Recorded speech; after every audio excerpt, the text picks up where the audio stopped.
Hello, am I audible? Yes, sir, you're audible. Good morning, sir. Good morning. Good morning to all. Shall we start, ma'am? Yes, yes. Okay. Good morning, dear colleagues. Honorable Dr. Rahul Mohare, sir, Assistant Professor at Sri Ramdev Baba College of Engineering and Management. Dr. Swati Rahate, ma'am, Head Research Center, GIT, faculty members, and dear participants. On behalf of Department of Business Administration of Julelal Institute of Technology, I, Professor Suzia Khan, welcomes you all for sixth day of pre-PhD coursework on business research. Let me take this opportunity to introduce today's guest speaker, Dr. Rahul Mohare sir. Dr. Rahul Mohare sir is having two doctorate degrees, one in computer science and another in management. Sir is having 20 years of teaching experience. Sir is author of 9 books and published more than 25 research papers in international and national journals, and also presented many research papers in conferences. Sir is resource person in 50 plus RM workshops. Sir is well versed with data mining, data visualization, Orange, that is open source data mining software, R, SPSS, MS Excel, quantitative analysis, report generation, statistical modeling, hypothesis testing, and business research. Sir is also corporate trainer for WCL, OFIL, NADP, Accounts General Office, HFL, etc. Now I request Dr. Rahul Mohare sir to address our participants by sharing his experience and knowledge with us on data handling in Excel, descriptive statistics using Excel, and Excel charts. Please, sir. Thank you. Thank you, Suzia. Uh, Thank you, Rahate ma'am. And good morning to all the participants who are present here, who have joined this meeting in virtual mode. So perhaps from last 6 days, you might be having a fest of many good people who might have taught you many different things. So we just want to pursue the same thing, and the simplest form that we can all have is the Excel. That Excel is there onto our desktop, Excel is there onto our laptop, and Excel also good gave some very good statistical tools. Perhaps that may serve the purpose because Excel do have lot of functionality with respect to the statistical functions that we are having. So we can use Excel for many different purposes, means like data analysis, data mining, data uh, uh, presentation, data visualization. So there are plenty of things that we can do with the Excel itself, and perhaps you people are also doing the same thing. आप सब लोग यही चीज Excel में भी कर ही रहे होगे. You all are doctorate, or somehow you maybe there are in verge of submission of your thesis, or some of you might have just begin. So I will say that Excel itself is a very nice tool, and you can go with the Excel itself. The only thing is that what does matter is that we should know that what is being used for what, क्या चीज़ किस चीज़ के लिए use करनी है, ये अगर हम लोगों को पता हो जाए तो वी आर राइट देयर, हम लोग शायद बिल्कुल सही जगह पे प्रेजेंट हो गए, ऐसा ये मेरी सोच है. ठीक है. How many of you are using Excel? Means they can raise their hand, or you can just prompt it onto the chat box that you are using Excel for the data analysis. Is there anyone who are using this Excel? Okay, Sumit is there. Diptanshu is there. Okay, fine. Snehal is there. Fine, fine, fine. Okay, thank you. Thank you, guys. So, you people are using Excel and you are using it for the data analysis. Now, when we are doing the descriptive analysis, now from last 5 or 6 days, you people might have learned that what kind of data analysis you people are going to do. There are two different ways, or there are two different types of data analysis. First is descriptive analysis, and second is the inferential analysis. You might have gone through it. That descriptive analysis means the one wherein we are going to describe the data in terms of count, ratio, proportion and percentage, means nothing else. अब इसके ऊपर कुछ नहीं. जहाँ पे हम लोग बात कर सकते हैं कि एक यूनिवेरिएट एनालिसिस हो सकता है या फिर एक बाइवेरिएट एनालिसिस हो सकता है, इसके अलावा शायद उसमें कुछ ज़्यादा हो नहीं सकता. That we are going to consider into the descriptive analysis. When it comes to inferential analysis means you are having some assumption You frame some assumption under some constraint, you define it as a part of hypothesis, and then you want to validate it. आप फिर इसको validate करना चाहते हो, and then you decide what type of variable you are having. Means it is a nominal type of variable, it is a ratio type of variable, it is an interval type of variable, it is a ordinal type of variable. And then looking to the variable, then we decide what we are supposed to do. Are we identifying the differences or we are identifying the relationship? Then how many variables we are going to consider? If it is only one variable, then what is the issue? If it is a two variable, then what is the issue? Because looking to all these things, we are going to select the test. Matlab, this all gives, or this all forms the basis of selection of the test. First is the number of variables, second is what type of variable that we are having, then what is the data type of the respective variable, and what exactly we want to validate, whether we want to validate the relationship or whether we want to validate the differences.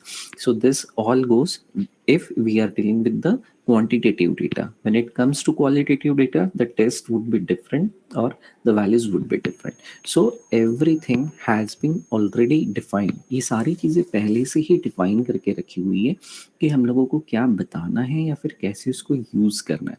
So if the things are already being designed, we should know that how it is being defined and how we are going to use it. हम लोग उसको कैसे use करते हैं हम लोग को पता होना चाहिए. If we start with the descriptive analysis, अगर हम लोग descriptive analysis के साथ start करते हैं, I hope just a second, I'll share the screen first.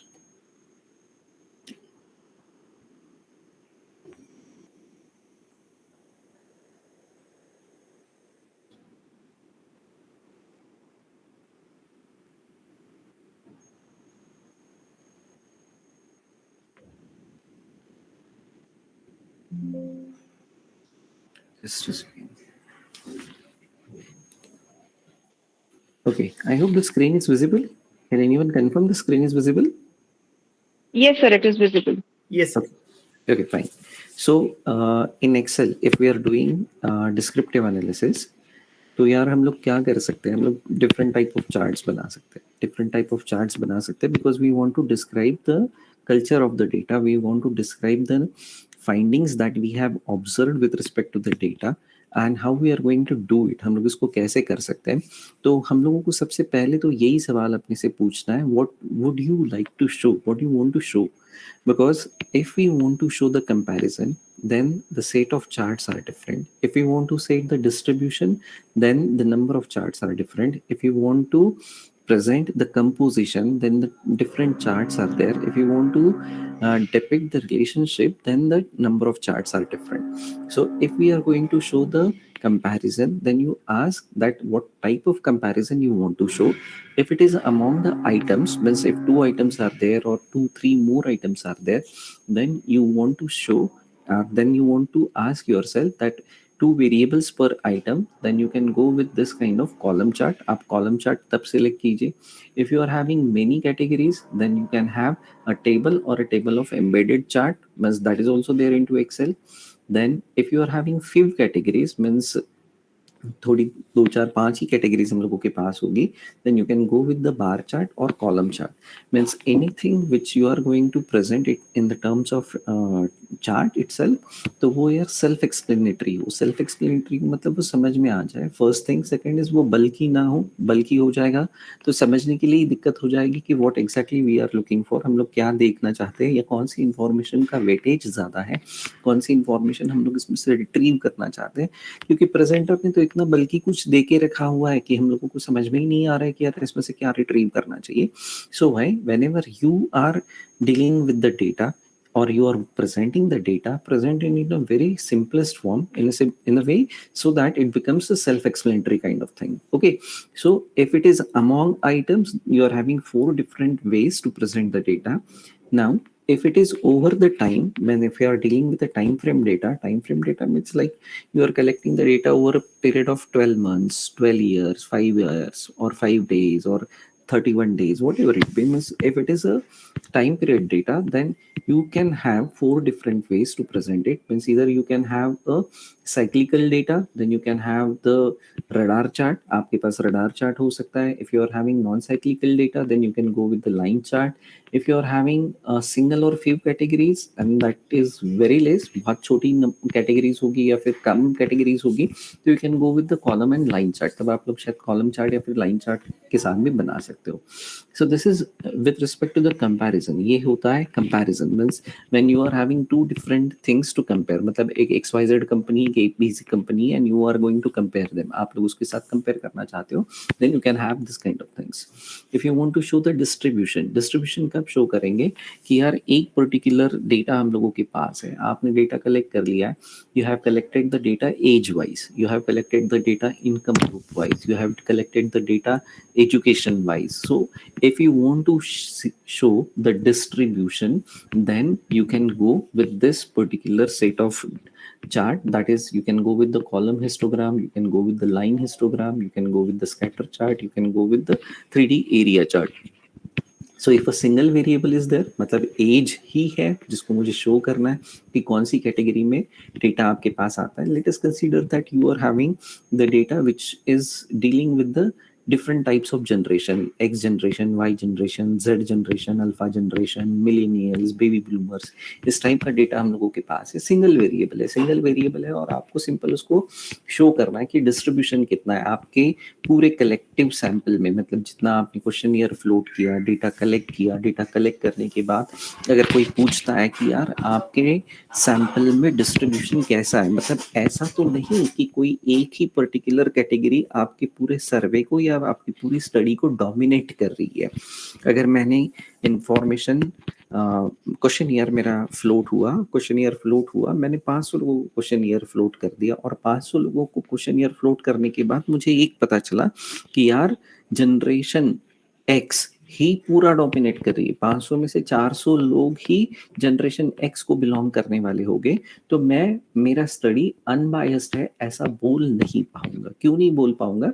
Just because majority of means out of 500 400 people are belonging to generation X. That's why I can say that my study will be unbiased study. My study will become biased. All my generalization, all my conclusions, all my inferences, all my suggestions would be based on that generation X just because it is going to dominate the things. लेकिन ये मुझे पता कैसे चलेगा? How would I come to know?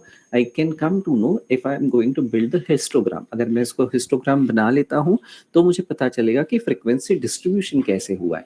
Generation Y में कितने आए, generation Z में कितने आए, जनरेशन एक्स में कितने आए, बेबी ब्लूमर्स में कितने आए, मिलीनियल्स में कितने आए, अल्फा जनरेशन में कितने आए. तो ये सारी चीजें अगर मुझे पता करनी होगी तो I can form the column histogram and this is how I can say that I am presenting the distribution of my sample. This is very very informative or very unique kind of information that you should must give whenever you are presenting your survey result, because someone is expecting that your data should be normally distributed. आपका normal distribution होना चाहिए. ये simple सा एक गणित या simple सा एक फंडा हम लोगों के पास होता है. तो ये normal distribution भी अगर आपको पता करना होगा कि यार equally distributed है, ऐसा नहीं है कि कोई एक ही community या कोई एक ही segment हम लोगों के research survey को biasly हैंडल कर रहा है या फिर बायसली उसको डिविएट कर रहा है, ऐसा ना हो. तो ये बताने के लिए आपके पास कॉलम हिस्टोग्राम हो सकता है. ये भी आप लोगों का एक्सेल में बन सकता है. So next is line histogram, मतलब डिस्ट्रीब्यूशन ही है instead of column histogram. If you want to present it in terms of line, means if you want to present it in a very smooth way, then you can go with the line histogram. If you are having two variables, दो variables है और दो variables के according आप लोगों को distribution present करना होगा, तो you can go with the scatter chart. If you are having three variables and you want to present it, then you can go with the 3D area chart. तब आप 3D area chart भी काम कर सकते हो. ठीक है. Now if you want to present the composition means if you are having 2-3 more values together and you want to present it at one go, मतलब आप लोगों को एक ही गो में वो सारी चीजें प्रेजेंट करनी है. मतलब मान लेते हैं कि आपके पास ईयरली डेटा है और 4 क्वार्टर का सेल्स है आप लोगों के पास. Means you are having 4 different quarter sale and that sales vary with respect to the quarters. Quarter 1 में सेल अलग है, क्वार्टर 2 में सेल अलग है, क्वार्टर 3 में स्केल अलग है, क्वार्टर 4 में आप लोगों का सेल्स अलग है. And if you want to present that data year wise, then you can go with the cluster chart. आप क्लस्टरिंग कर सकते हो या फिर क्लस्टरिंग करना है तो कैसे आएगा? Bye using the stack charts. ठीक है.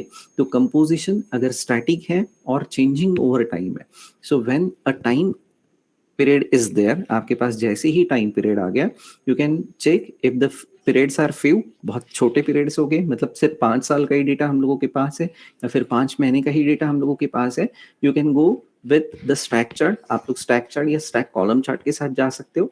If you are having many period, बहुत ज़्यादा period आप लोगों के पास हो गए, continuous flow आप लोगों को दिखाना होगा, bulkiness नहीं चाहिए, तो you can go with the area chart. तब आप लोग शायद एरिया चार्ट के साथ काम कर सकते हो. So this is how the basis of selection of a chart. मतलब ये एक बेसिस है कि कोई चार्ट अगर मुझे सिलेक्शन करना है तो वो बता देता है कि मैं रिप्रेजेंट क्या करना चाहता हूँ. Whether I am dealing with comparison, I am dealing with distribution, I am dealing with composition, I am dealing with relationship. If we are having the relationship, अगर हम लोगों के पास रिलेशनशिप होगा, then if you are having two variables, you can go with the scatter chart. मतलब जहाँ पे correlation आप लोगों को आइडेंटिफाई करना होगा तो आप लोग कोरिलेशन आइडेंटिफाई कर सकते हो. If you are having 3 different variables, आपके पास 3 वेरिएबल्स हो गए, तो you can go with the bubble chart. आप लोग बबल चार्ट शो कर सकते हो. मतलब आप ऐसे बता सकते हो एक्स एक्सिस में कि यार कौन से साल में हम लोगों के पास डेटा आया, फिर फ्रीक्वेंसी कितनी थी और नंबर ऑफ यूजर्स कितने थे. तो नंबर ऑफ यूजर्स अगर मुझे फ्रीक्वेंसी और पर्टिकुलर ईयर के वाइज प्लॉट करने, जहां पे ये बबल का साइज बताता है कि यार वॉल्यूम कितना हो सकता है, ज्यादा हो सकता है, कम हो सकता है, then you can go with the bubble chart. तब आप लोग बबल चार्ट के साथ जा सकते हो. So this is how the different charts could be selected, and this could be selected if we know that what we would like to show. हम लोगों को शो क्या करना है, अगर ये हम लोगों को पता है, then definitely the chart selection would be very easy for us. So these are the only 4 things that we can go with our research. Either you can have comparison, distribution, composition, and relationship. You can use any type of chart. You just need to be very confirm that what exactly is the thing that we wanted to show with respect to the data. तो ये होता है एक simple सा chart का selection. अगर मैं descriptive data analysis की बात करता हूँ, जहाँ पे मुझे डिस्क्राइब करना है किस टाइप का चार्ट मुझे शो करना होगा with respect to the data, then I can go with any of the chart which is presented over here, right?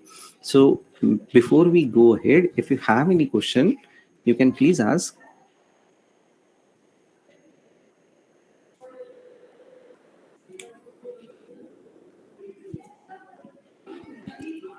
If there is any question, please do ask. If not, then we can move ahead.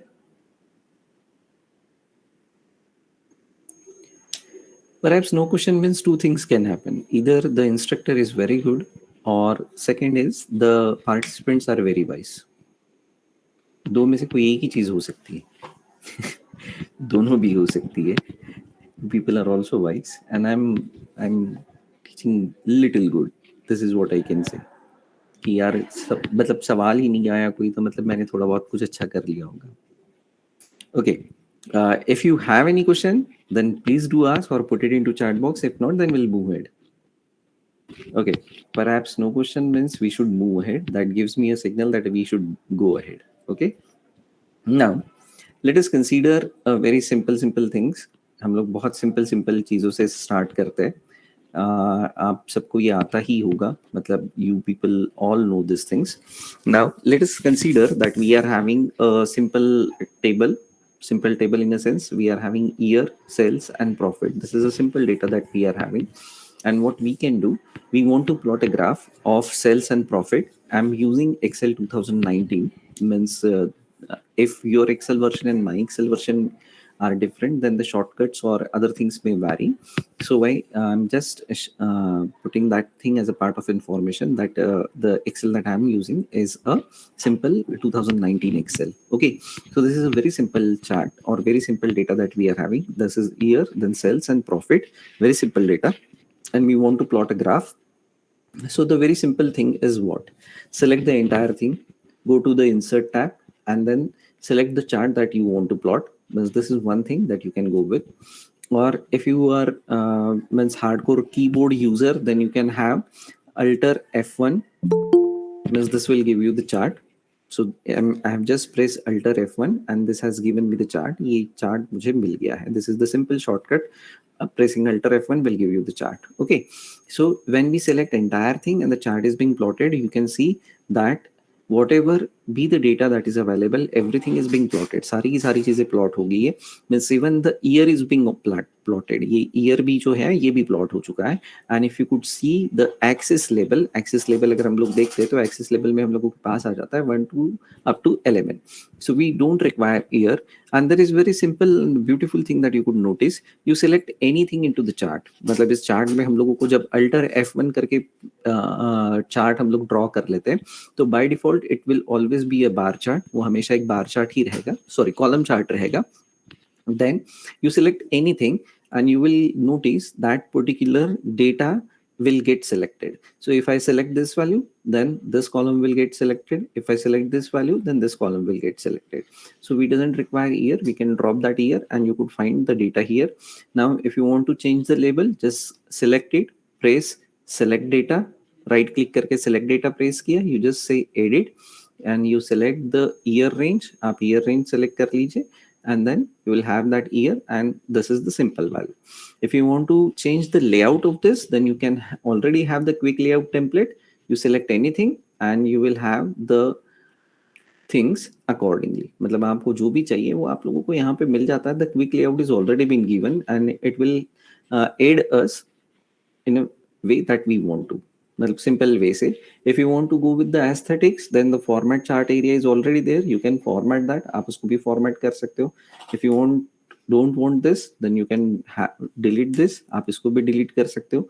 जो भी चाहिए आप लोगों को आप इसमें कर सकते हो. It all goes with the aesthetics that you are looking for. ये सारी चीजें आपकी aesthetics से है जो आप काम कर सकते हो. ठीक है. So this is the simple way to draw the chart. This is one way. Means Alter F1. Pressing Alter F1 is one way to draw the chart.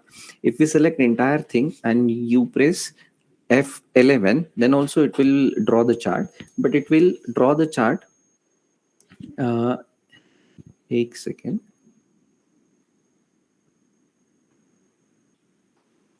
It will draw the chart as a object which can be embedded. मतलब एक object करके draw कर लेगा वो. That is also one of the shortcut key that you can have to draw a chart. Okay. Now this is a simple chart wherein we are having only two axes. हम लोगों के पास simple दो axis है, x axis है और y axis है. Now consider another data. अब हम लोगों के पास एक दूसरा data है. दूसरा data कौन सा है? तो same data है year, sales and now we have calculated the profit percent. हम लोगों ने एक प्रॉफिट परसेंट भी कैलकुलेट किया या रैंडमली रखा हुआ है. And now if you want to draw the chart, हम लोग इसका चार्ट अगर ड्रॉ कर लेते हैं तो you can see the chart that we can draw is like this. Again year is there. Will remove the year. हम लोग इस ईयर को रिमूव कर लेते हैं. Then we have a chart like this. Let us change the data value of X axis. Let us select it. Let us have the axis label as this one. हम लोग इसको axis label ले लेते हैं and then we can have a data like this. Now you can see that sales figures are there. You can see profit figures are there. Profit percent is not being shown here. मतलब ये profit percent हम लोगों का इस graph में show नहीं हो रहा है. Okay. Why it is not being shown? The only reason is that the profit percent values doesn't match up to the scale of y-axis. Y-axis के scale में वो शायद कहीं match नहीं कर रहा. Means it is there. मतलब वो है, present है वहाँ पे. ठीक है. You can just see the value over here. आप यहाँ पे value check कर सकोगे. यहाँ पे कहीं तो हम लोगों का एक सिंपल सा डेटा प्रेजेंट होगा और यहाँ हम लोग उसको शो करना चाहते हैं क्योंकि प्रॉफिट परसेंट तो हम लोगों को यहाँ पे दिख नहीं रहा है. प्रॉफिट परसेंट हम लोगों को शो करना है तो हम लोग इसको कैसे शो कर सकते हैं. देन एक्सेल 13 ऑनवर्ड्स, एक्सेल का 13th वर्जन जो आया उसके ऑनवर्ड्स एक फैसिलिटी एक्सेल ने यहाँ पे रखी हुई है and that is the combo chart. Combo chart means you can have two different charts together at one place. हम लोगों के पास एक ही जगह पे दो चार्ट्स हो सकते हैं. ठीक है. सो ये दो चार्ट्स कैसे लाना है? तो you just select the chart, go to change chart type, select combo chart. Okay, now profit percent, I want it to be line chart and I want to put it into the secondary axis. So I can select this and I say okay. Now you can see earlier the profit percent was not appearing into the graph. Now it is being appearing, but the reference for this profit line is being considered as this particular axis, and this act as a secondary axis. Okay, this is the original axis, y axis is the original axis, x axis is the original axis. But since we were struggling to get the profit percent into our graph, so what we have done, we have changed this chart type to the combo chart type, and now the profit percent is visible. Why? Because this profit percent value is being plotted against the secondary axis. ये secondary axis में हम लोगों ने इसको plot किया. If you wish it to be line chart, then it is line chart. If you want that it should be the area chart, you can go with the area chart. आप stack area chart नहीं चाहते हो, इसको लेना चाहते हो तो इसको ले लीजिए. तो you can have this also. आप इसके साथ भी काम कर सकते हो. So it all goes up to your whims and fancies that what you want to go with. हम लोगों को इसको कैसे यूज करना है या कैसे रखना है, तो आप उसको यूज कर सकोगे. But the problem wherein the values are not appearing, जहाँ पे values appear नहीं हो रही थी, तो आप उसको secondary axis में रख सकते हो. It is a very easiest way to depict the data. मतलब एक से ज्यादा values हम लोगों के पास present है and we want to show that, हम लोगों को इसको show करना होगा, तो हम लोग इसको इस तरीके से show कर सकते हैं. ठीक है. So this is how the secondary axis can be used. But the only problem with this is that you need to have Excel 2013 and above version. इसके नीचे वाले वर्जन में combo chart facility available नहीं है. ठीक है. And when you can use the secondary axis when you have a data value which is not matching up to the y scale of y axis. Y axis के मुकाबले हमारी value बहुत ही छोटी है. इतनी छोटी है कि वो normal bar graph column chart में वो हम लोगों को शो ही नहीं होती या प्लॉट ही नहीं की जाती, and it is difficult to understand. Otherwise someone may feel that you might have missed out one of the column which is present into the data which is there, and to address that we can put this kind of arrangement into the graph so that the third column is also visible into the graph. But the only thing that you need to express is that the reference scale or the reference of this particular is this value and this is the secondary axis value. You can change this format also. आप इसके format भी change कर सकते हो. Format chart area में आप जाएंगे तो आपको सारी की सारी चीजें आप लोगों को यहाँ पे मिल जाती है. So this is how you can operate this simple chart and then the chart with secondary axis. Now look, there is one difficulty also. We'll deal with that difficulty also. हम लोग उसके साथ भी वो काम कर लेंगे. If you are adding one more value, 2017, let us say 111045, and then I'm adding 457, and I'm saying that profit is only 2%. Profit 2% है. एक रो मैंने इस टेबल में ऐड कर दिया. I have added one row to this table, but that is not reflecting to this chart. इस chart में reflect नहीं करेगा. ठीक है. तो एक दूसरा सिंपल तरीका क्या होगा जो शायद आप सब लोगों ने किया होगा. आप यहाँ पे आते हो, आप राइट क्लिक करोगे, सिलेक्ट डेटा बोलोगे और ये पूरा डेटा सिलेक्ट कर दोगे.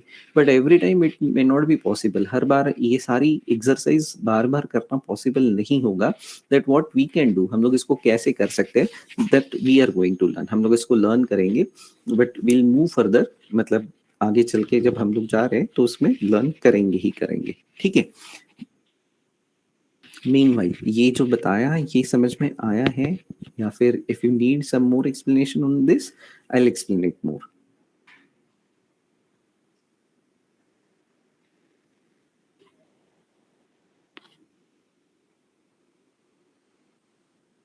No questions?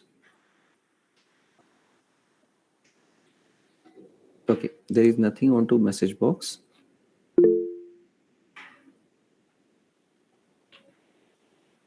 Okay, it's clear. Okay, fine. चलो ठीक है. Now, so this is how we can use the secondary axis. Secondary axis कैसे यूज करना है, अब आपके रिसर्च डेटा में इसको कैसे यूज करना है वो आप तय कर सकते हो बहुत अच्छी तरीके से कि how you can use that. Okay. Now, next is comparative analysis. Now, this is a simple chart.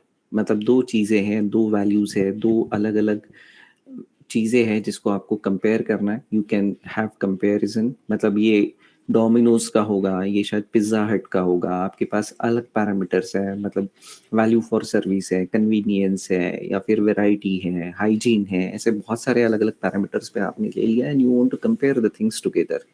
Now if I plot a graph like this, मैं इसको सिलेक्ट कर लेता हूँ. as per our shortcut alter F1 I'm getting a simple graph. मुझे ये simple सा graph मिल गया. अब ये सिंपल सा ग्राफ जब मुझे मिला है तो ये शायद बहुत ज़्यादा बल्कि है और दो चीज़ें सेपरेट है, ये समझना बहुत मुश्किल है. ठीक है, then what we can do, हम लोग इसको क्या कर सकते हैं. ये तो हमारे मतलब बहुत ज़्यादा बल्कि ये समझने के लिए एज वेल एज समझाने के लिए भी बहुत दिक्कत भरा होगा. Then what we can do, we can have और the output should be like this. मतलब ये इस तरह से आउटपुट हम लोगों का होना चाहिए जहाँ पे हम लोग बता सकते हैं कि यार ABC के क्या है, XYZ के एनालिसिस क्या है. अगर आप लोगों को इसमें भी ये चाहिए सेकेंडरी एक्सिस, तो आप सेकेंडरी एक्सिस यहाँ पे भी आके काम कर सकते हो. चेंज चार्ट टाइप में जाएंगे तो आप लोगों को यहाँ पे जो वैल्यूज होगी वो सेकेंडरी एक्सिस में रख सकते हो. यहाँ पे भी आपको अगर सेकेंडरी एक्सिस में रखना है तो वो भी आप सेकेंडरी एक्सिस में रख सकते हो. You can have anything with your secondary axis. Secondary axis में आप इस तरह से कर सकते हो. So this is the output that we will be looking for. शायद ये ऐसा आउटपुट होगा जो हम लोग देखना चाहते हैं, just because it is giving us a separate view. ये शायद सेपरेट व्यू होगा. तो इसमें करना कुछ नहीं है, nothing is to be done. आपको एक सिंपल सा रीअरेंजमेंट करना होगा. रीअरेंजमेंट कैसे होगा, तो रीअरेंजमेंट इस तरह से होगा, you just add a blank space. एक ब्लैंक स्पेस आप यहाँ ऐड कर दीजिए. You add one more column and then you plot the graph. You will be getting the same output. आप तब जाके उस ग्राफ को प्लॉट करो तो आपको एक सेम आउटपुट मिल सकता होगा. ठीक है, you can just see now you can see the difference is there. This goes to ABC, this goes to XYZ. So this is how it is simple. जो डेटा है आपको बस उसको रीअरेंज करना है, नथिंग एल्स. मतलब शायद कहीं एक एम्प्टी रो ऐड करनी है, शायद कहीं एक एम्प्टी कॉलम ऐड करना है, and then this is how the data could be shown. मतलब इस तरह से वो डेटा हम लोगों का शो हो सकता है.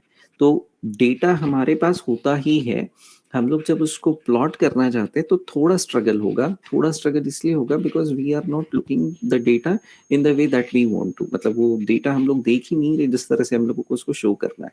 एक मियर एम्प्टी रो या एम्प्टी कॉलम ऐड करके आप उसको सेपरेट कर सकते हो ताकि दोनों चीजें इकट्ठा एक जगह आप लोगों को मिल जा सकती है या मिलती है. So this is the simplest way that you can do with. Okay, so this is the comparative analysis that if you want to show it into the same graph. Otherwise hoga kya, that you can have one graph for ABC company, another graph for XYZ company. You just put both the graph together side by side and then make a comparison. This is one way. Or if you want to do a little smart work, then you can have both the data values together into one column just by this simple approach. मतलब इस simple approach से आप उसको grouping भी कर सकते हो, एक एम्प्टी रो या कॉलम ऐड करके उसको सेपरेशंस ऐड कर सकते हो और सेम एक ही ग्राफ में आप लोग वो वैल्यू शो कर सकते हो. फायदा क्या होगा, फायदा ये होगा कि आपके डेटा में कहीं चेंज हो गया तो आपको सिंपल एक ही ग्राफ में चेंज करना है और वो रिफ्लेक्ट भी हो जाएगा. अदरवाइज हर बार आप लोगों को दो अलग ग्राफ बनाने, फिर से दोनों को जोड़ना है और फिर से कंपैरिजन करना है. तो this is a simplest way to describe the data.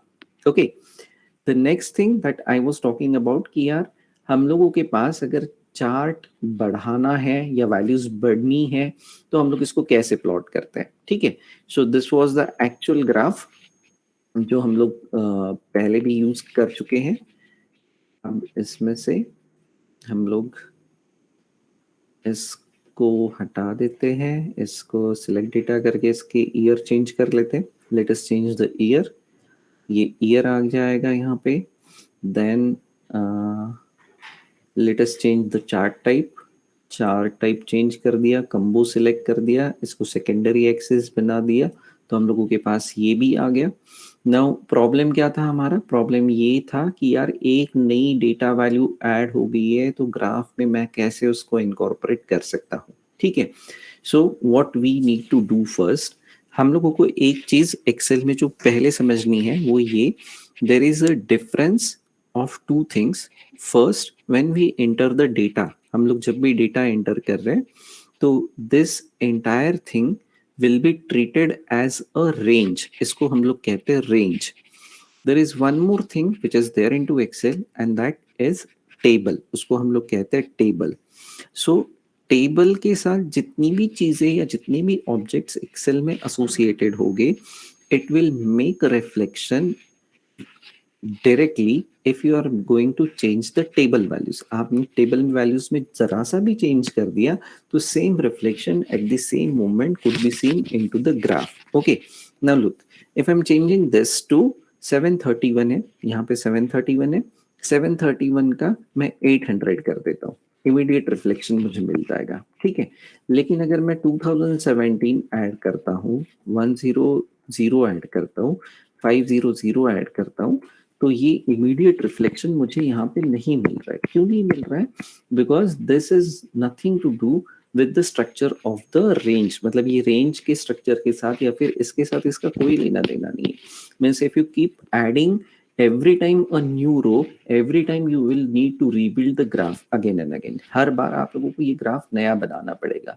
तो हम लोग क्या कर सकते हैं? What we can do, let us delete this for once. हम लोग इस पर्टिकुलर रेंज को we need to convert it into table. हम लोग इसको टेबल में कन्वर्ट करेंगे. टेबल में कैसे कन्वर्ट करेंगे? You select any range. आप रेंज में से कोई भी एक सेल सेलेक्ट कीजिए and then just press control T. आप कंट्रोल टी प्रेस कीजिए, ठीक है. Once you will press the control T, you will have this simple message box. एक सिंपल सा मैसेज बॉक्स आएगा and it will ask you to convert the data into table. आप उसको data को table में कन्वर्ट कर दो and then if you have the column heading then just select that my table has header and then say okay. आप उसको okay बोल दीजिए and you can see that your range is being converted into table. आपका जो range है ये table में convert हो चुका है. How you can identify? There is 2-3 ways to identify. The filters will get applied automatically. Filters आप लगे के automatically apply हो जाएंगे. Every alternate row will be into different colors and you can have a simple hotspot over here. यहाँ पे एक simple सा छोटा सा hotspot होगा so that you can increase the range of the table. आप इस table का range increase कर सकते हो, ठीक है. Now let us plot the graph again. हम लोग फिर से graph plot कर लेते हैं जो हम लोगों ने इसके पहले भी किया था. Okay, this is our graph and now इसको ये ईयर्स हम लोगों को समझ में आना चाहिए, इसलिए इसको वापस से फ्रेम कर लेते हैं. Let us frame the things together so that we would be it would be easy for us to understand. Okay, now what was the earlier problem? Earlier problem था कि यार ये मैंने 2017 ऐड किया था, वो ग्राफ में रिफ्लेक्ट नहीं हो रहा था. Now since I have converted the range into table, अब मैंने range को table में convert किया है. Now I'm adding one more data value into it. मैं अब इसमें एक data value add कर रहा हूँ. जैसे ही 2017 ऐड किया, you can see the immediate reflection into this graph. इस graph में मुझे immediate reflection मिल गया. Now you keep on the values adding. See, you don't have to do anything to the restructuring of the graph. हम लोगों को graph का restructuring या reconstruction वापस से नहीं करना है. If I'm adding 2018, one more data value is being added. So, जो भी आप लोगों को ऐड करना है आप उसमें ऐड कर सकते हो. ये शायद बहुत ज्यादा बड़ा हो गया.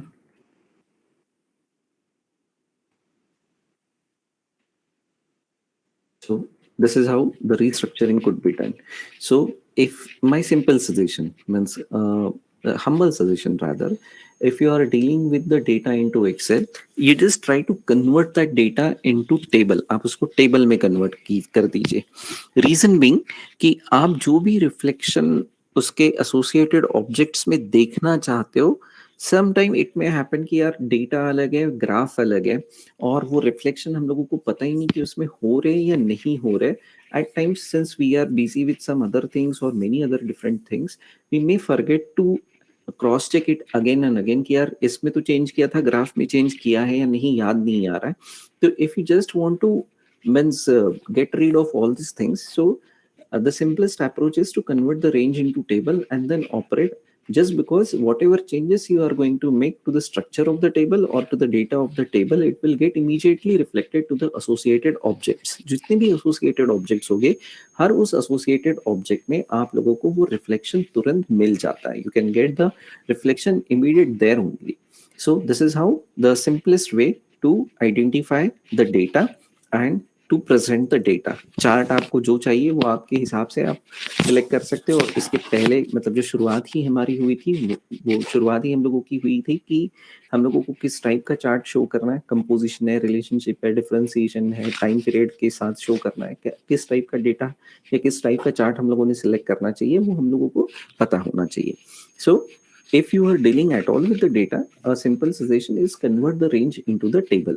उस टेबल को कन्वर्ट कर, उस रेंज को टेबल में कन्वर्ट कर दीजिए एंड देन ऑपरेट। फिर आप ऑपरेट कीजिए and then you will have all the fields which are associated. It will have the same reflection if you are changing the range table values or you are changing the structure of the table.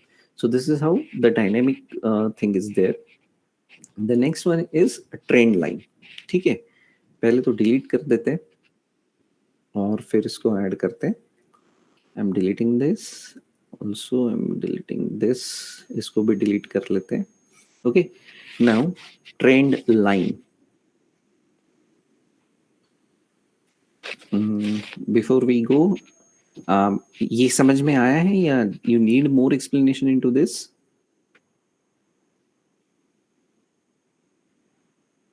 Got it, sir.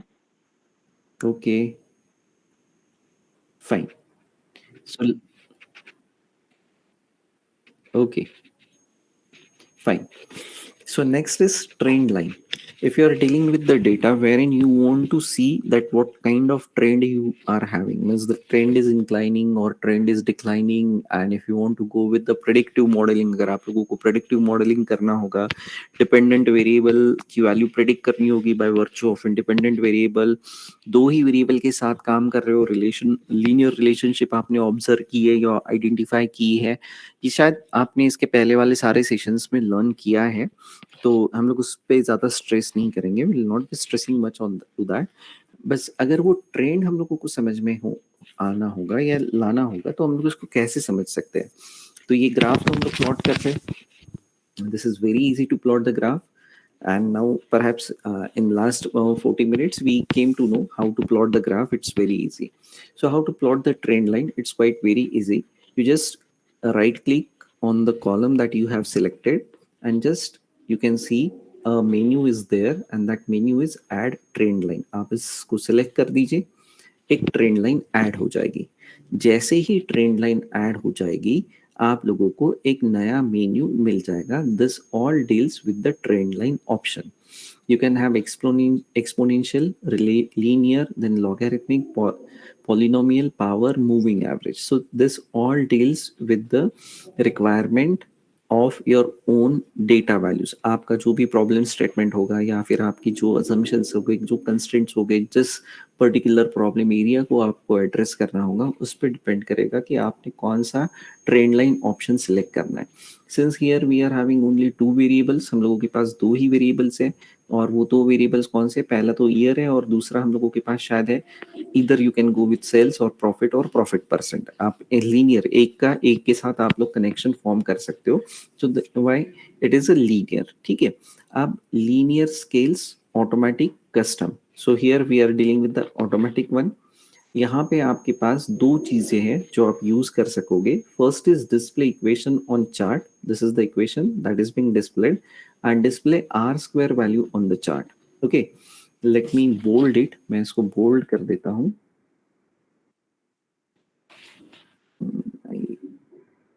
Replace it, इसको वापस से replace कर लेते थोड़ा सा। सो this is the thing that we can have with respect to the trend line.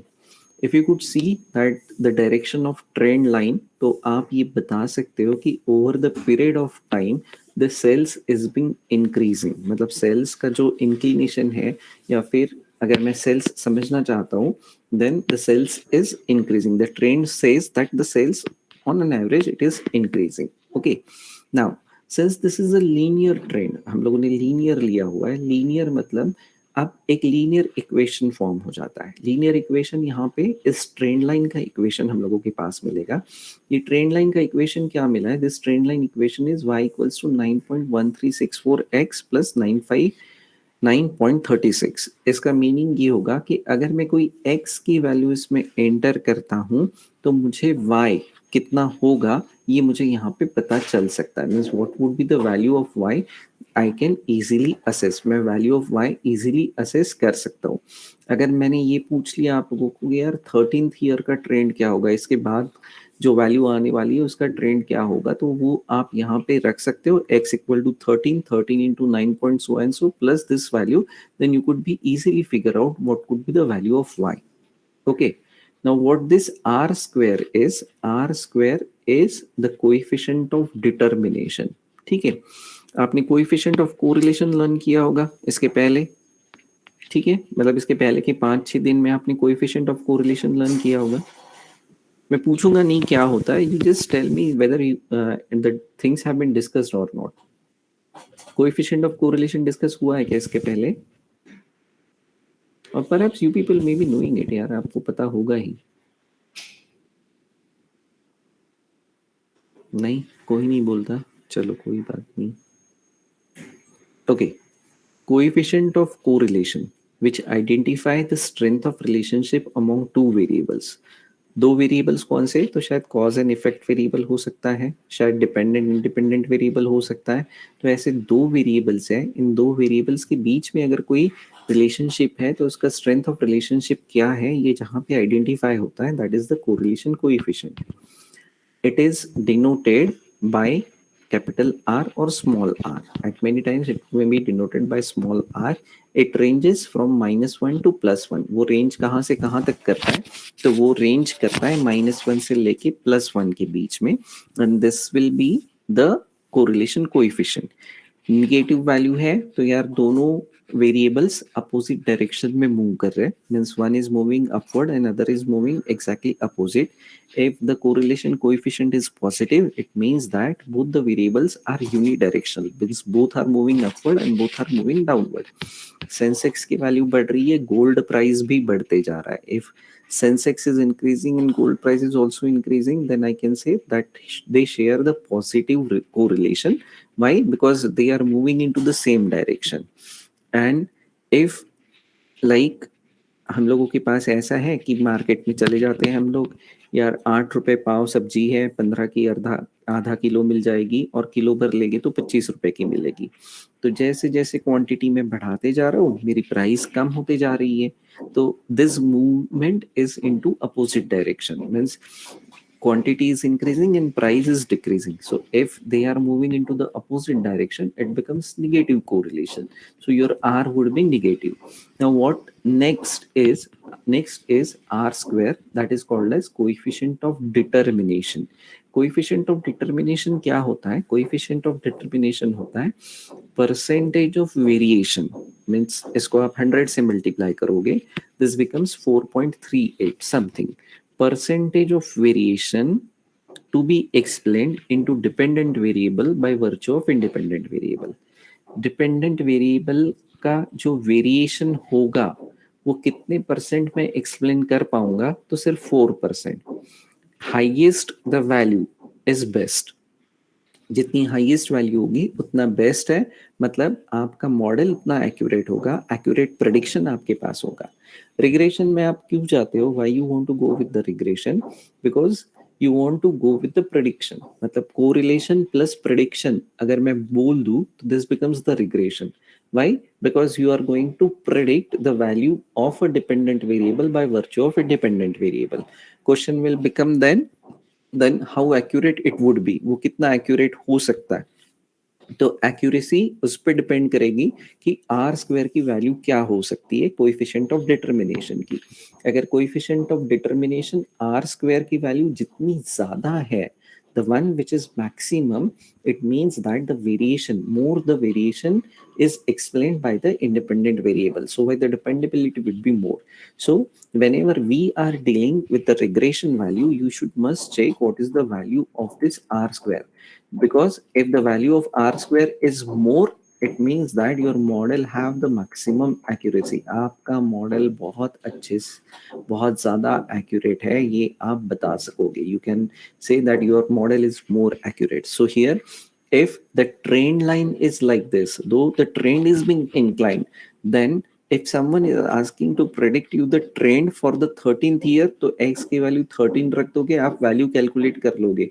But how much accuracy, by what accuracy you are going to predict? So the accuracy would not be more than 4 or 5%. Why? Because the r square coefficient of determination कि यार मैं x की value 13 देता हूँ तो y की value इतनी आएगी ही आएगी, तो ये परसेंट कितना हो सकेगा? तो यार 4% तक ये सही होगा, इसके ऊपर ये शायद ज्यादा सही नहीं होगा.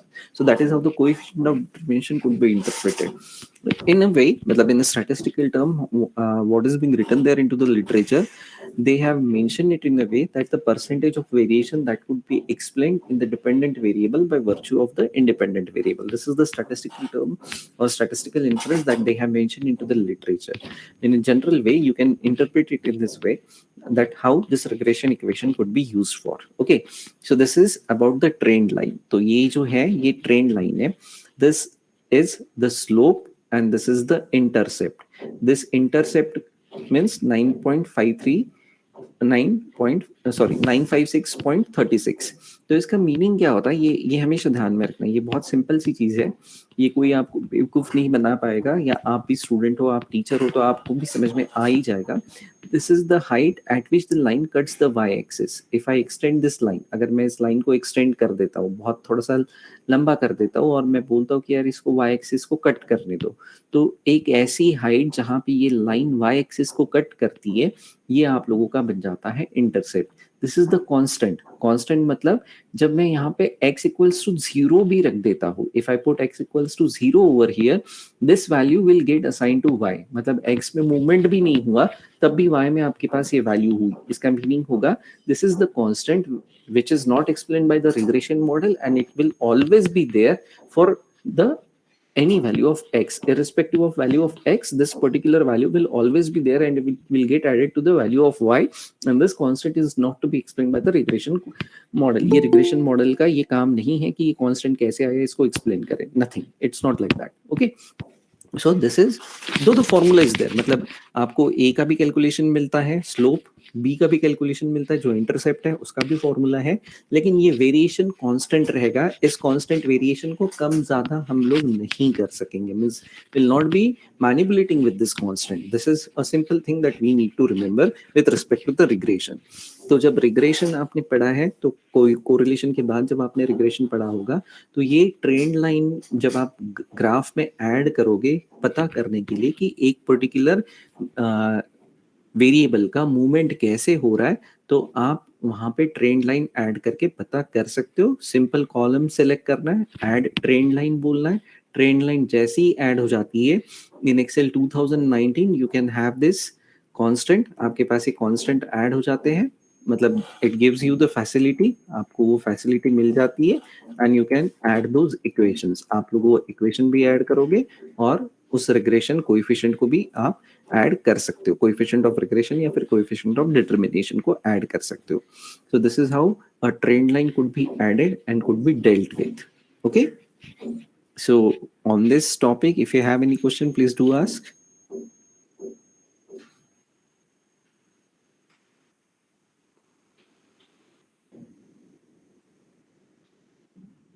No, sir. Okay, if not, then shall we take a break of 2 minutes, means if organizers permit? Yes, sir, we can take. Okay, just give me 2 minutes, I'll be back. Meanwhile, if you have any question, you can list down the question into chat box so that I could answer it. Yes.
Okay, I'm back. Shall we start again? Yes, sir, we can start. Okay. Yes. Okay. The time will come that someone may ask you to draw a graph like this. Now, what this graph is all about the lower curve value and the upper curve value, and what is the minimum line, or what all your observations are, and whether they are crossing the lower curve value and the upper curve value. Perhaps you might have the explanation for this also. आपके पास ये भी explanation होगा कि क्या value हम लोगों के पास आई है, ठीक है। अब ये कैसे बताया होगा ये मुझे नहीं पता, but I will put in my word और I will tell you what exactly the things could be. You have the sales, आपके पास एक ही वेरिएबल है, you are having only one variable, और वो वेरिएबल है आप लोगों के पास sales. Okay, now sales variable है और आपको ये पता करना है कि मीन सेल से, मीन मतलब एवरेज, एवरेज सेल से हम लोग कितना ऊपर गए हैं और कितना नीचे गए हैं, ठीक है। और जहां नीचे गए हैं आपको ये बताना है कि यार it should be highlighted into red colour so that you come to know that this is the thing which is below average. ये बिलो एवरेज है और इसके ऊपर जो भी होगा वो नॉर्मल है, उसमें कोई चेंज नहीं करना है, ठीक है। Now this lower curve value and upper curve value is what? The lower curve value is the minimum threshold that you are expecting, that out of all the values, this is the value that we should not surpass। मतलब ये value Sarpass हम लोगों ने, इसके नीचे नीचे हम लोगों को जाना नहीं है। और ऊपर वाली वैल्यू जो होगी वो ऐसी वैल्यू है कि जिसके ऊपर हम लोगों को अगर चाहते हैं तो क्या करना है। अब इसको कैसे रिलेट कर सकते हैं? एक सिंपल सा एग्जांपल अगर हम लोग इसको लेना चाहते हैं तो एक सिंपल सा एग्जांपल हम लोग इस तरह से ले सकते हैं कि ये स्टॉक्स है, एक एक पर्टिकुलर स्टॉक का प्राइस है, ठीक है। दिस इज एवरेज वैल्यू और ये मिनिमम वैल्यू कि यार इसके नीचे गया तो हम लोग परचेस कर ले, और ये एक ऐसी वैल्यू कि इसके ऊपर गया तो हम लोग सेल कर ले, क्योंकि मुझे पता है कि यार यहाँ पे गया है तो इसको सेल करने में ज्यादा फायदा है। This is the maximum profit that we are going to earn. तो जो ईयर लो ईयर हाई हम लोगों के पास प्रेजेंट है उसके हिसाब से अगर हम लोगों को बेचना है या खरीदना है तो हम लोग इसको ले सकते हैं। How we can do that, हम लोग इसको कैसे करते हैं? तो पहले तो ये मिनिमम और मैक्सिमम वैल्यू की लाइन आनी चाहिए। तो ये कैसी आ रही है? The simplest way that you can observe is that जो भी डेटा वैल्यूज हमारे पास है you just get the average. आप इसका एवरेज ले लो। एवरेज कैसे आएगा? एवरेज का फॉर्मूला है, अब एवरेज का फॉर्मूला में ये सारी वैल्यू सिलेक्ट कर लीजिए and you will get average over here. Then you get the standard deviation. तब आप उसके बाद जो होगा that is the standard deviation that you can have, आपके पास स्टैंडर्ड डेविएशन होगा, ठीक है।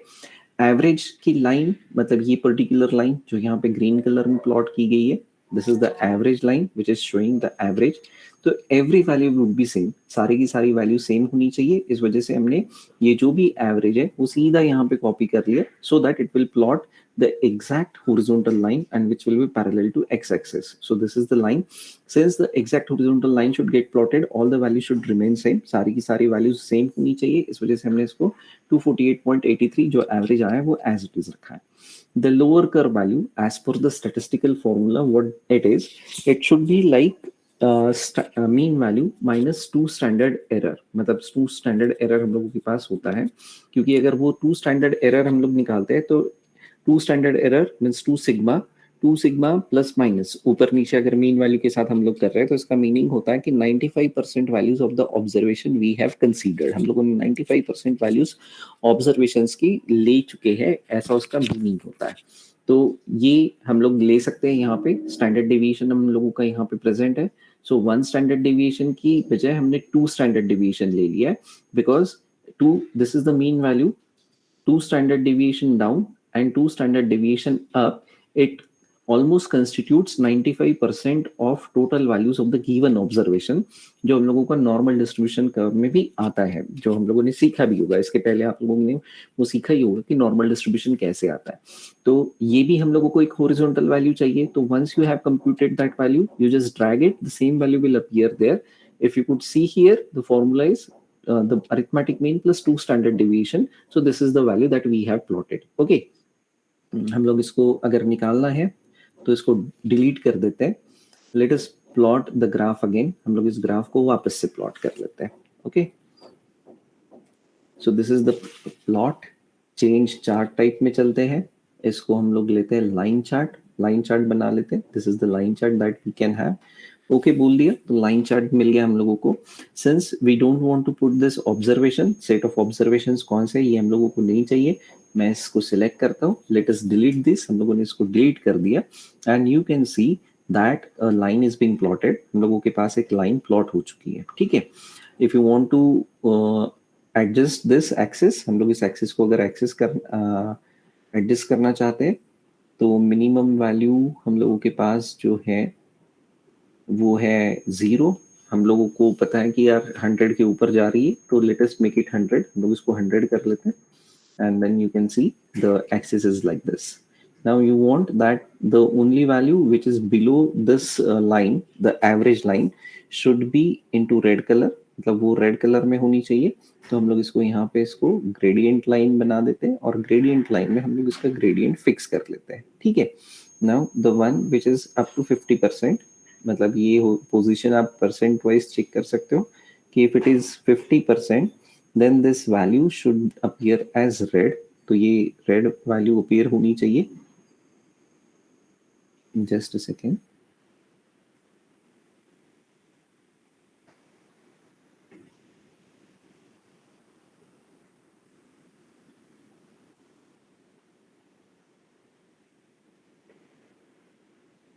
Okay, this value should be red. तो ये हम लोग as it is रखते हैं. Let us keep it as it is. The one which is there, यहाँ पे भी हम लोग as it is रख देते हैं. ये वैल्यू भी हटा देते हैं, ये भी as it is रख लेते हैं. Now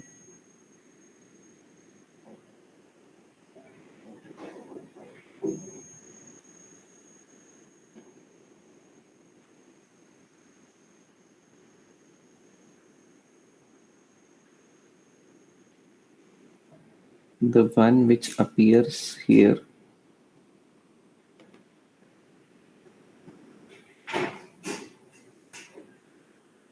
let us make it red. This should be red.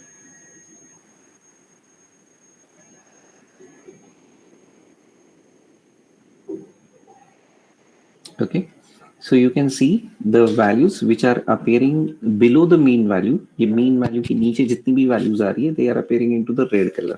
तो ये aesthetically आप just change कर सकते हो, लेकिन ये एक बहुत simplify कर देता है किसी भी बंदे को समझने के लिए.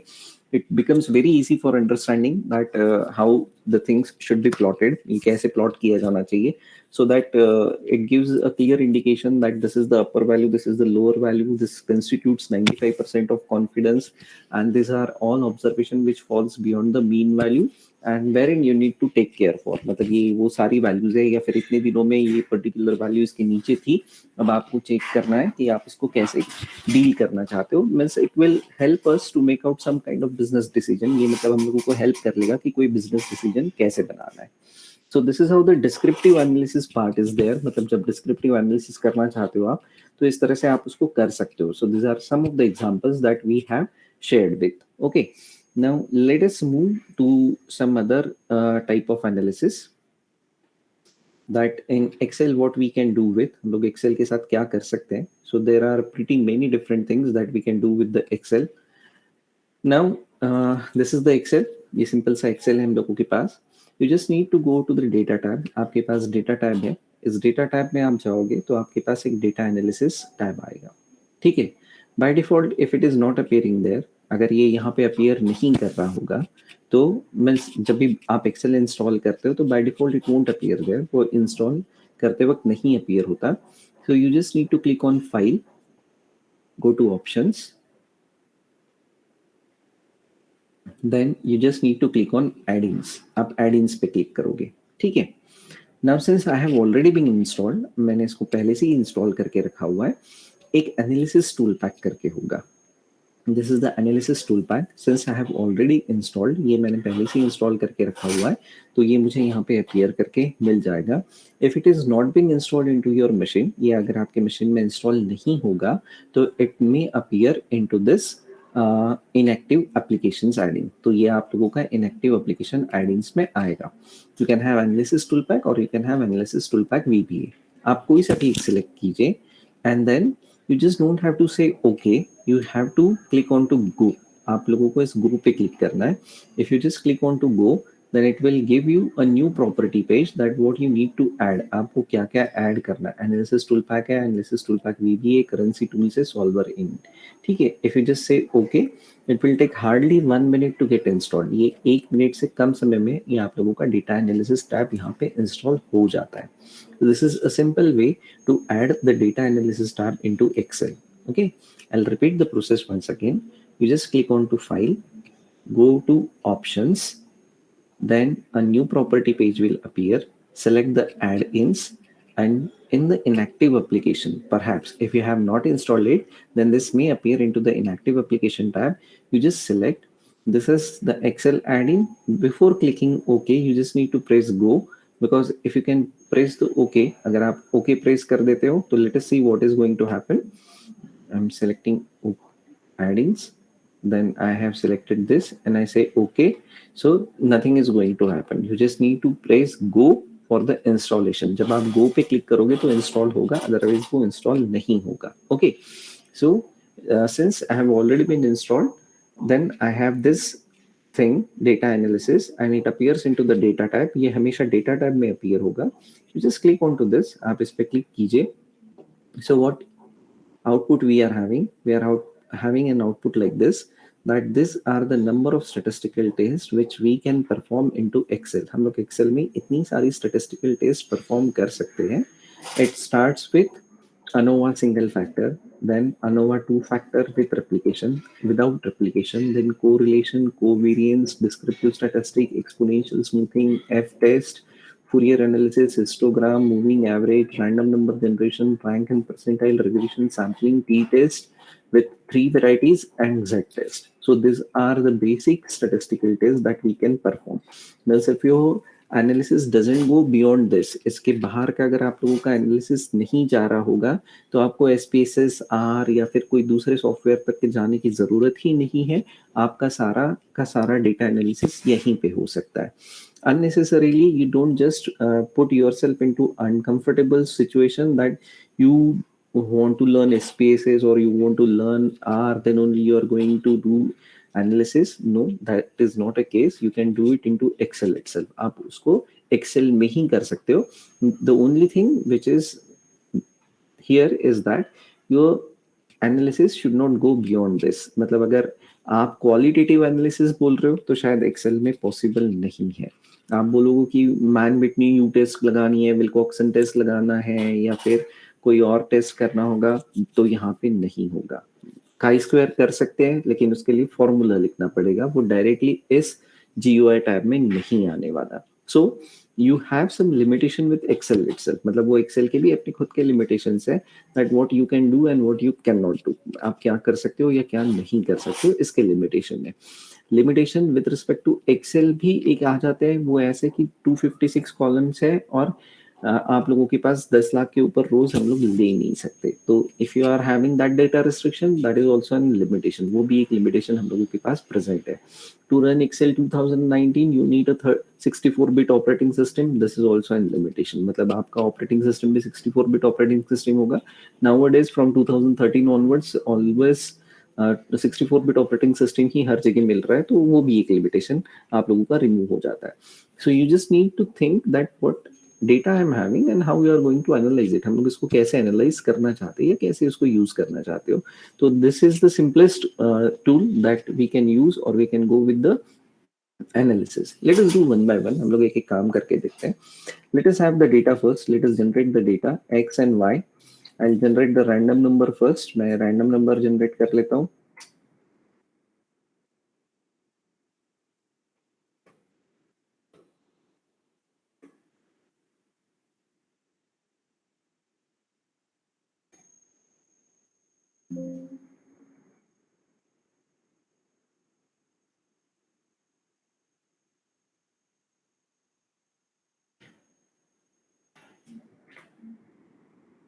So this is the random number I have generated. I'll drag it here and I'll drag it here. Okay, and this is the random values that we have generated. अब इसमें एक दिक्कत होती है रैंडम वैल्यूज अगर आप लोग भी जनरेट कर रहे हो तो there is a problem with random value generation that if you are pressing any control button like insert delete और anything the values will keep on changing because this is a control function it will call again and again onto the excel sheet so where every time the random value will get generated so better is to copy it आप इसको copy कर लीजिए and you know that we have an option of paste special हम लोगों के पास एक paste special option है you select the value now the formula will be removed from the cell and you can see the values are not changing now अब ये values change नहीं हो रही है और हम लोगों को दो variables मिल गए with the simplest option हम लोग simple एक काम कर ले कि यार दो variable हम लोगों को मिल जाते हैं the very first thing that you can do to check the descriptive analysis or you can go with the descriptive analysis of this data values आप लोग इस data value का descriptive analysis कर सकते हो कैसे कर सकते हो go to data select the data analysis tab select the descriptive statistic and say okay and then input range ये जितना भी range दिया है ये पूरा input कर दिया then how the data is being grouped by columns column wise data grouping किया this is the first column this is the second column this is how the column wise data grouping is being done if you have the label into the first row आपका जो selection हुआ है उसके पहले रो में अगर labels present है तो you just click on this labels in the first row then the output range means once this descriptive statistic is being calculated अगर ये descriptive statistic operate हो रहा है ये calculate हो रहा है where you want to see the output there are 2-3 options first is new worksheet ply means एक नया worksheet यहाँ पे open हो जाएगा new workbook the entire new workbook will be created or if you want to it onto the same worksheet you just select output range select कर दीजिए कोई एक cell select कीजिए चलेगा and what you need let us say I'm requiring summary statistic then confidence level of mean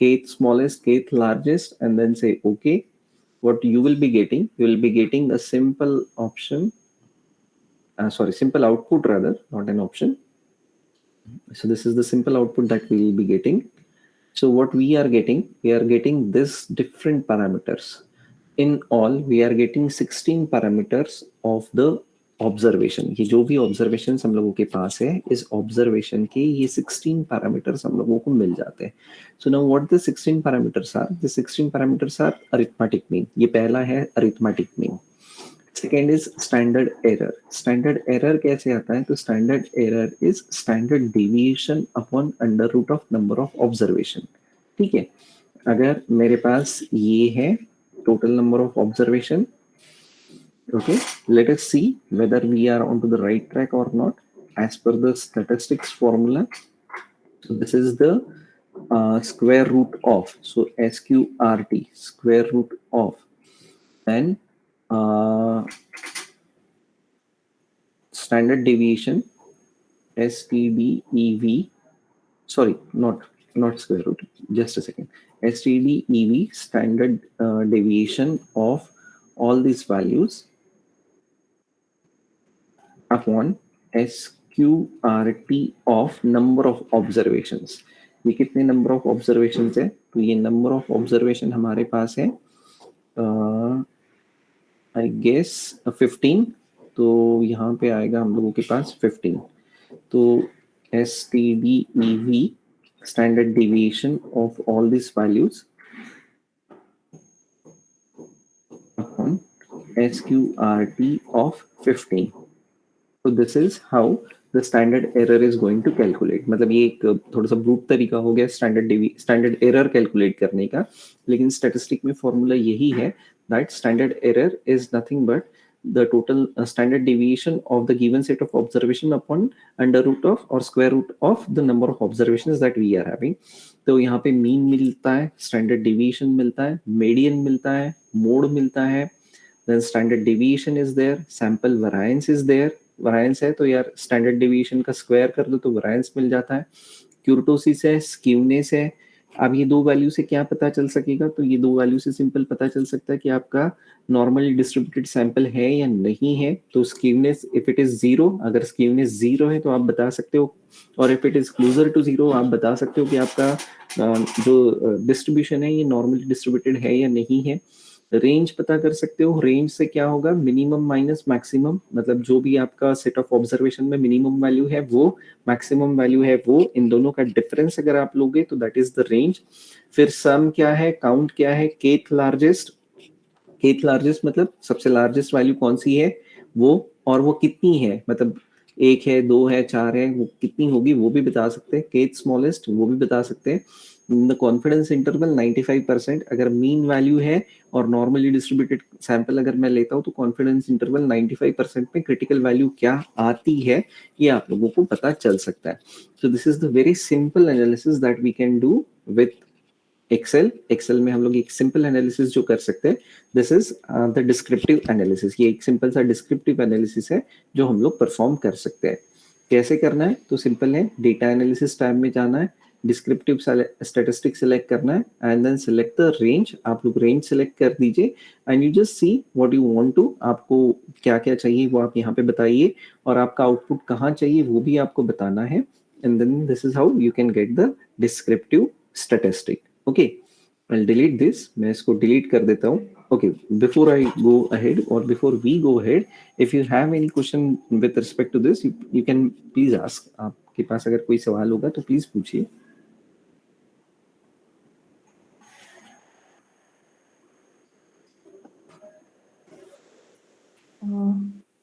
Sir, if we are having data in, if we have to differentiate in gender wise, then what we have to go for? नहीं, फिर से एक बार पूछिए Kalyani. Sir, अगर gender wise हम लोगों को divide करना है, देखना है कि क्या मीन आ रहा है gender wise, whether male are using or female are using that particular product, तो नहीं, उसका तो जैसे एक्स एंड वाई का हेडिंग है, X will be your male and Y will be your female, और फिर जो भी आपके पास एक ही कॉलम में डेटा होगा आप उसको सेग्रीगेट करके उसको बता दीजिए। Okay for okay example let us do it here itself, हम लोग यहीं पे यहाँ पे कर लेते हैं। ठीक है, लेट अस से gender, time spent in screen time, screen time, कितना स्क्रीन टाइम हो सकता है। ठीक है, जेंडर में आपके पास 0 1 लेते हैं, मतलब मेल फीमेल अगर आपको करना है तो, या फिर आपको मेल और फीमेल ही चाहिए तो एक सिंपल सा होता है, चूज बिटवीन 1, 2, यहाँ पे मैं लिख देता हूँ male female.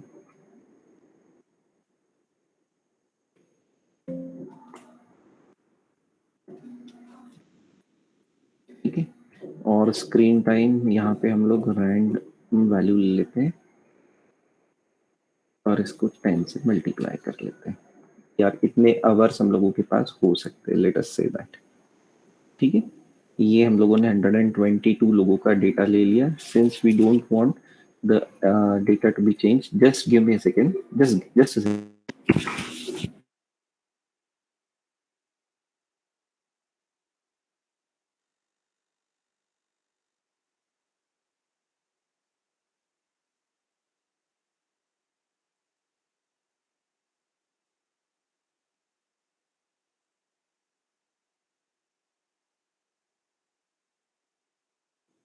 okay. So this is the data, and since we don't want that the data should keep on changing, we'll copy and we'll paste it again at the same place. Okay, paste it special, so we have pasted it. तो अभी इसको तो निकाल देते हैं थोड़ी देर के लिए। what we can do is let us sort it, हम लोग इसको sort कर लेते हैं। sort gender wise करना है तो gender wise sort करते हैं, custom sort में चलते हैं। कस्टम सॉर्ट में आगे सॉर्ट बाय जेंडर करते हैं, जेंडर वाइज सॉर्ट हो गया तो ये जेंडर वाइज सॉर्ट हो जाएगा। अब एक छोटा सा फीमेल एंड देन मेल ये रख लेते हैं, फीमेल वाला टैब पूरा कॉपी कर लेते हैं।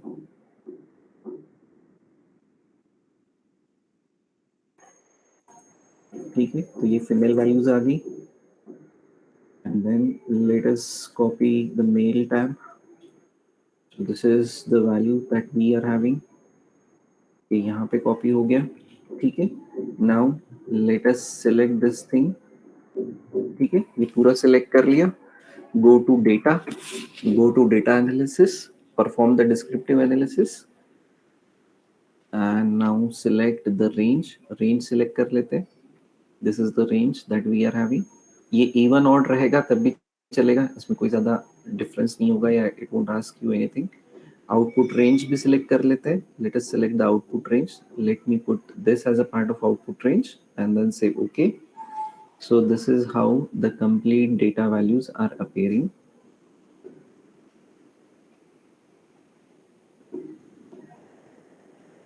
So Kalani, is this the thing Yes, that you were looking for? yes, yes, yes, exactly, sir. I just wanted this. Thank Okay, you very much, sir. okay, fine. So this is okay? Yes, sir. Okay, fine. Now, if you want the correlation that you are looking for, मतलब अब यार ये gender हो गया, screen time हो गया, male female भी आ गया। Do you want to identify the correlation? अब नेक्स्ट जो हम लोगों के पास आता है स्टैटिस्टिक में, यार कोरिलेशन आइडेंटिफाई करते हैं हम लोग यूजुअली। कोरिलेशन में आपने हाइपोथेसिस सीखा होगा। हाइपोथेसिस में क्या लिखते हैं? कोरिलेशन का एक कॉमन हाइपोथेसिस होता है। क्या हाइपोथेसिस होता है? अब आप हर स्टैटिस्टिकल टेस्ट में ना हाइपोथेसिस कॉमन होता है। हाइपोथेसिस कॉमन होता है मतलब एक स्टैंडर्ड तरीका होता है हाइपोथेसिस लिखने का। कोरिलेशन हाइपोथेसिस है रो नॉट इक्वल टू 0 और row equal to 0, sorry row equal to 0। इसका मीनिंग होता है कि there doesn't exist any correlation. ठीक है, there is no significant correlation among male and female screen time, ऐसा हम लोग बोलना चाहते हैं। ठीक है, you are doing the survey, आप एक सर्वे कर रहे हो। ठीक है, सर्वे ऐसा कर रहे हो कि यार एक कपल है और उन कपल के बीच में मतलब ये तय करना है आपको कि हस्बैंड ज्यादा स्क्रीन टाइम करता है या वाइफ ज्यादा स्क्रीन टाइम करती है। तो ऐसे आपने 100 कपल का स्टडी किया और 100 कपल का डेटा आप लोगों के पास आ गया और आपको ये चेक करना है कि उन हस्बैंड वाइफ के बीच में जो भी कोरिलेशन है स्क्रीन टाइम के अकॉर्डिंग। आप बहुत सारी कंप्लेंट होगी कि male are there on to mobile, females are there on to mobile, and if you want to correlate them कि यार नहीं ऐसा नहीं है, जितना फीमेल यूज करेगी उतनी ज्यादा मेल यूज करेंगे या फिर जितना मेल यूज करेगी शायद फीमेल उतना ज्यादा यूज करेगी। तो पहला तो असम्पशन हम लोगों का ये होता है कि नहीं, ऐसा तो कोई कोरिलेशन ही नहीं है। हम लोगों को पता है कि हाइपोथेसिस कैसे सेट करना है। We know that how to set the hypothesis. हम लोगों का हाइपोथेसिस क्या होता है इन जनरल? जब भी हम लोग हाइपोथेसिस सेट करते हैं, what we use to set first, we use to set the null hypothesis. Null hypothesis किसके लिए? नल हाइपोथेसिस होता है for the entire population. Null hypothesis क्या बताता है? नल हाइपोथेसिस बताता है कि एक स्टेटस को क्या है। स्टेटस को क्या है मतलब एक जनरल ऑब्जर्वेशन क्या है, एक जनरल ट्रेंड क्या है, एक ऑब्वियस फिनोमिनन क्या है। ये हम लोगों को नल हाइपोथेसिस में लिखना है। नल हाइपोथेसिस में हम लोग ये लिख रहे हैं कि नहीं यार ऐसा कोई रिलेशन नहीं है कि हस्बैंड ज्यादा यूज करता है तो वाइफ ज्यादा यूज कर रही है, या हस्बैंड कुछ भी यूज नहीं करता तो वाइफ भी कुछ भी यूज नहीं करती। ऐसा तो कोई कोरिलेशन है ही नहीं ना।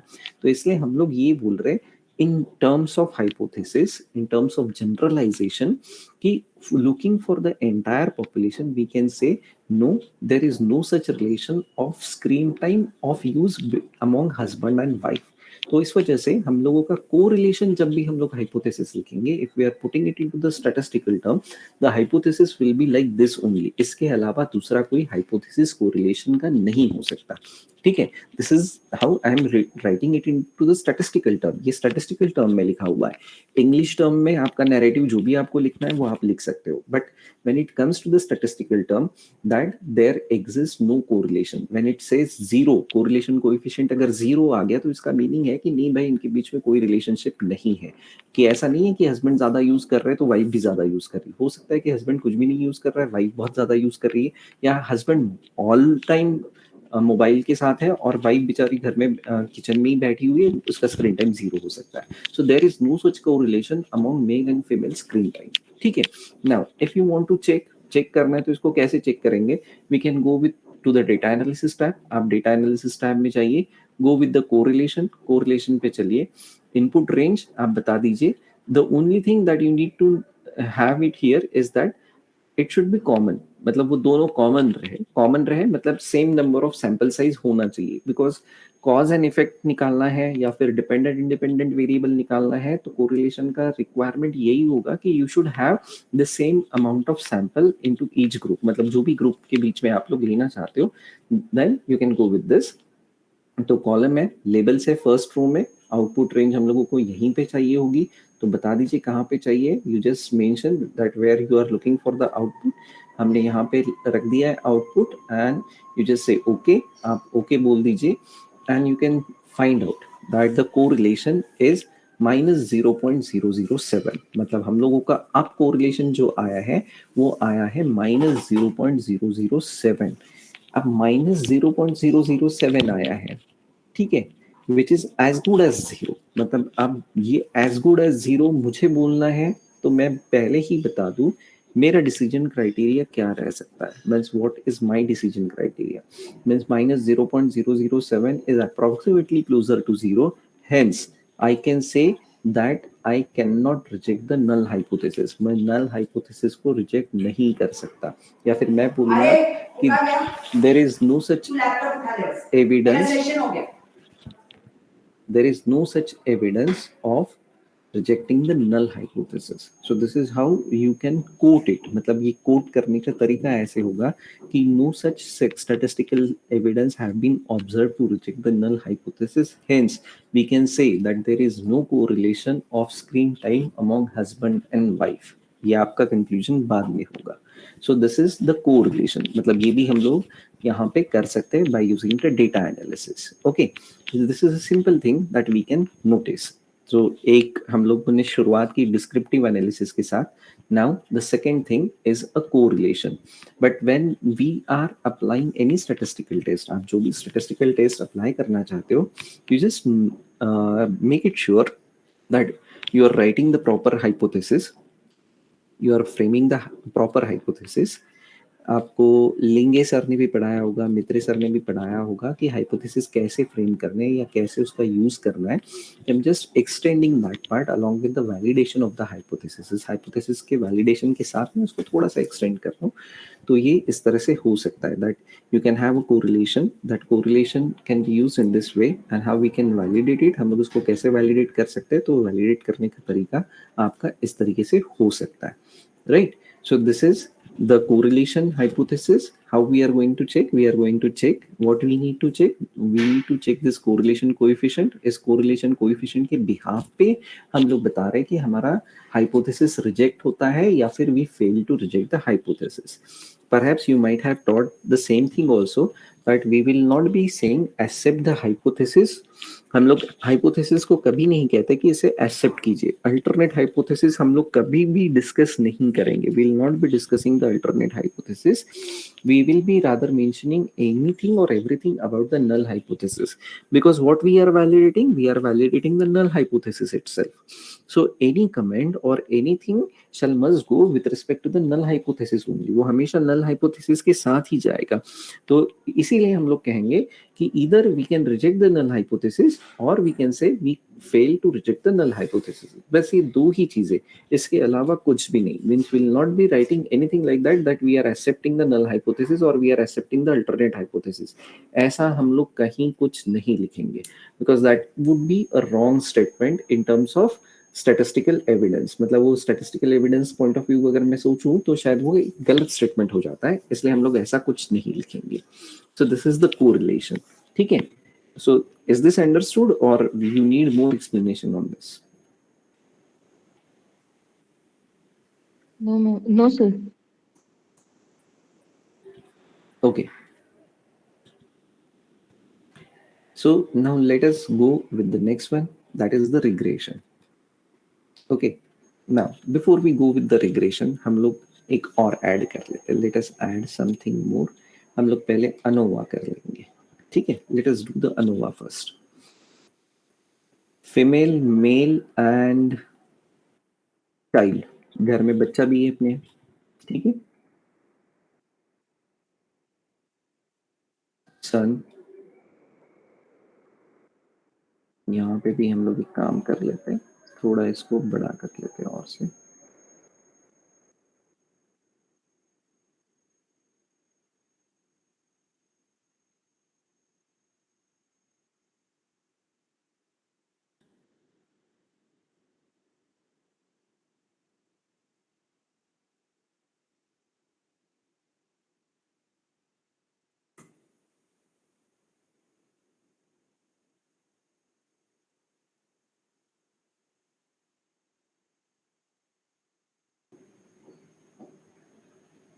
आपने आपका रिसर्च थोड़ा सा और एक्सटेंड कर लिया, और वो घर में आपने सन एंड डॉटर, इनके पास भी मोबाइल है, उनका भी आपने डेटा कलेक्ट कर लिया कि यार ये लोग कितना समय मोबाइल पे चलते हैं। अब आपको ये बताना है कि यार एक घर में सारे के सारे जितने मेंबर है, सारे के सारे लोगों का स्क्रीन टाइम एक जैसा हो सकता है, ऑन एन एवरेज शायद वो एक जैसा हो सकता है, ठीक है। Son, daughter, so what we are going to do, हम लोगों का एक इनिशियल अजम्पशन क्या है कि यार irrespective of different members in a home, आपके घर में जितने भी मेंबर्स होंगे कोई फर्क नहीं पड़ता, उनका एवरेज स्क्रीन टाइम सेम है। ये मेरा एक अजम्पशन है, मैं मानता हूं मैं कि यार ये सारे के सारे जो लोग हैं वो इकट्ठा एक जैसे ही on an average mobile use करते हैं, ठीक है। Let me sort this first, मैं इसको सॉर्ट कर लेता हूँ पहले, okay? Custom sort.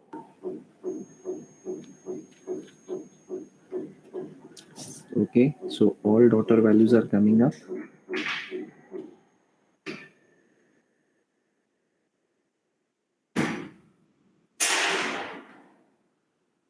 So daughter values are pasted here. Then let us see this values of son.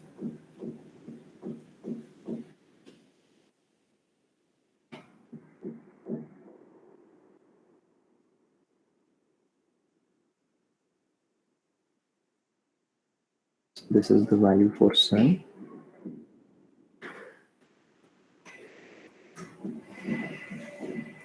Okay, so ये values for son होंगी, ठीक है। चलो ये हो गया हम लोगों का data.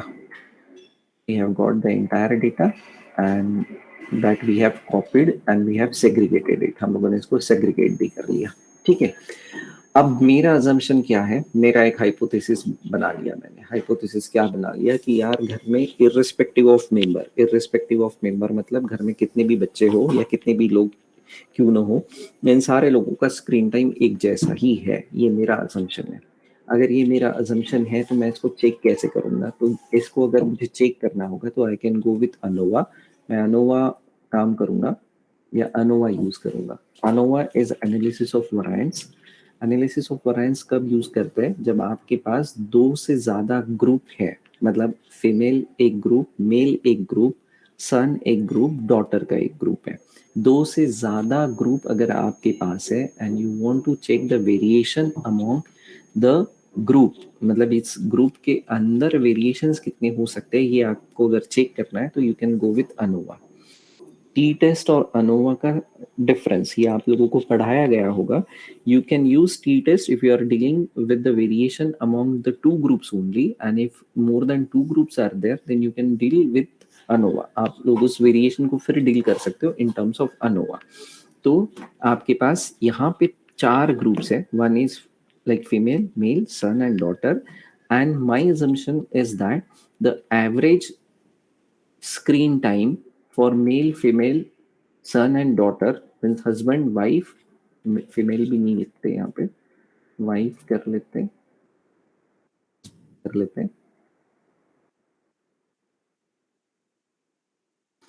wife, husband, son and daughter is same, ये हम लोगों का assumption है। How we can check that? We can check that with respect to ANOVA।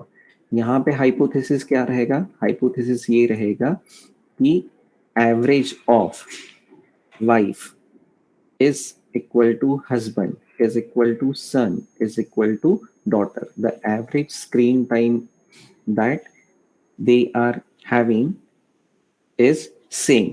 अब मुझे इसका अल्टरनेट क्या लिखना होगा?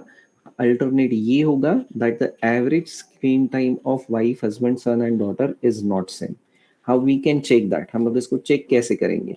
तो चेक करने का तरीका रहेगा, डेटा में आना है आपको, वापस डेटा एनालिसिस में जाना है। Since we are having single factor only, single factor का मीनिंग क्या है? एक ही फैक्टर है। कौन सा फैक्टर है? That is the screen time. वो स्क्रीन टाइम है कि कितना स्क्रीन टाइम वो शेयर कर रहा है, और वो स्क्रीन टाइम कौन सा हो सकता है? तो एक ही फैक्टर है। अगर मैं स्क्रीन टाइम के साथ ये जोड़ दूं कि in which time they are using, मतलब मॉर्निंग आवर में या इवनिंग आवर में, तो ये सेकेंड फैक्टर ऐड हो जाएगा. पहला फैक्टर था कि total screen time what they are sharing. Second, मैंने उसको बोल दिया कि यार मॉर्निंग आवर में करते हो या इवनिंग आवर में करते हो, तो one more factor is being added, तो 2 फैक्टर हो जाएगा. तो इस तरह से वो नंबर ऑफ फैक्टर्स ऐड होते जाएंगे. तो फिलहाल हमारे पास एक ही फैक्टर है, that is the screen time that they are sharing. Okay, I am saying okay, मैं इसको ओके बोल देता हूँ. इनपुट रेंज, जितना भी डेटा है मेरे पास, I will be selecting that. मैं इसको पूरे को सिलेक्ट कर रहा हूँ. ग्रुप बाय कॉलम, ये कॉलम वाइज ग्रुप हुआ है. ठीक है. Levels are there into the first row. Alpha the confidence interval, आपको बताया गया होगा significance value and confidence interval. So 95% confidence interval है, तो आपका सिग्निफिकेंस वैल्यू 0.05 होता है. आउटपुट रेंज, कहाँ पे आउटपुट चाहिए, I want output here itself, मैंने इसको यहीं पे सिलेक्ट कर लिया. एंड देन आई से ओके, नथिंग एल्स, चलो छोड़ देते हैं. ठीक है. And here we got the output of ANOVA. हम लोगों को अनोवा का आउटपुट मिल गया. अब अनोवा का आउटपुट थोड़ा समझ लेते हैं कि क्या है. The first one is the summary. Summary मतलब आपने जो डेटा पास किया है उसका काउंट, सम, एवरेज और वैरिएंस, ये कितना आता है वो यहाँ पे मिल जाएगा. Means like wife 72 entries are there, husband 48 entries are there, son 87 entries are there, daughter 105 entries are there. Okay, now this is the actual output of ANOVA. Okay, source of variation between group, within group. Between group मतलब इन groups में कितना है, within group मतलब group के हर values में कितना है. तो this is the sum of square. SS stand for sum of square. तो ये आएगा. डिग्री ऑफ फ्रीडम, कितनी डिग्री ऑफ फ्रीडम, ये भी बताया गया होगा. Do you know the degree of freedom?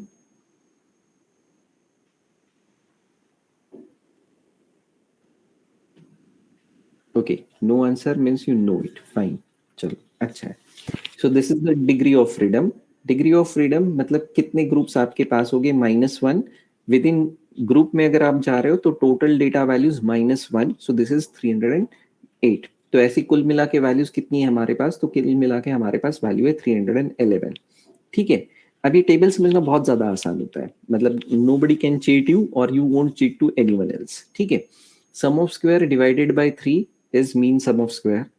Sum of square divided by 308 is mean sum of square.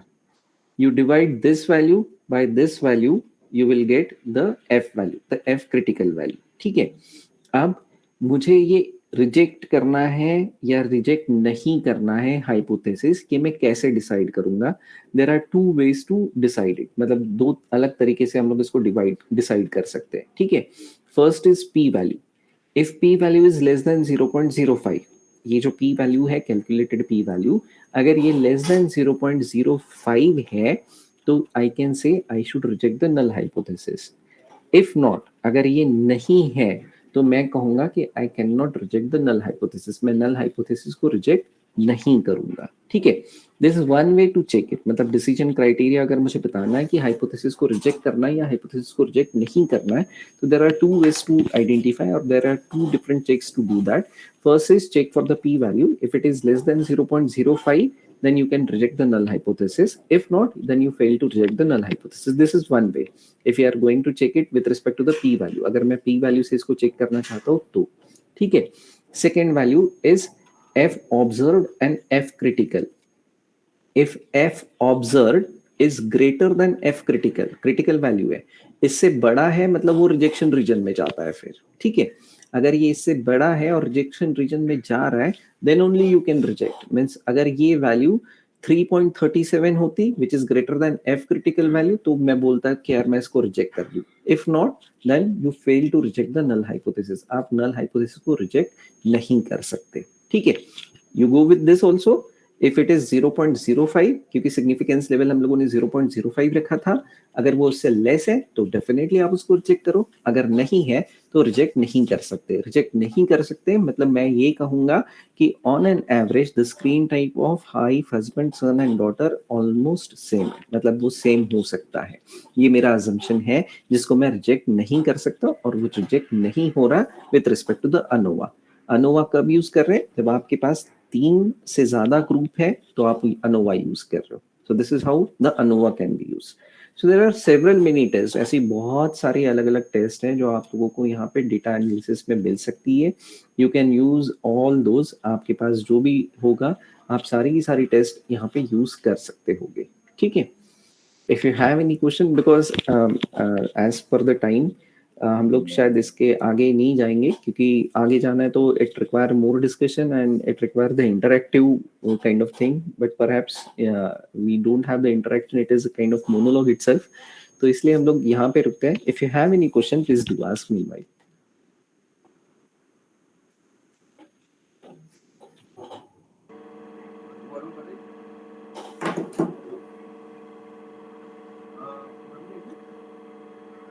Participants, if you want to ask any question, you can ask. Am I audible? Yeah, Diptanshu, Yes, you are sir. audible. Thank you for the wonderful session, sir. I just wanted to know what is degree of freedom. Degree of freedom is a term which is used to calculate the critical value. Means if I'm having 3 observations, then degree of freedom will be 2. For example, I'm having 10 rupees. I want to distribute it among one person. तो यार मैं 10 रुपए का note उसको तुरंत दे दूं. If I'm having 2 students and I want to distribute 10 rupees, then for first student I have the choice that how much money I could award him. Means I can award him 1 rupees, 2 rupees, 5 rupees, 10 rupees, up to me. But for the second one, I don't have any choice. So degree of freedom will be 1. Okay, sir. Got it. Thank you, sir. Thank you so much. But this is means why degree of freedom is important, because degree of freedom is important to calculate the critical value. Means you should know what are the number of observation that defines the degree of freedom and what is the level of significance. If it is 0.05, then the cross section of that will be the critical value in the table. Okay, sir. Okay, sir. Thank you, sir. Thank you.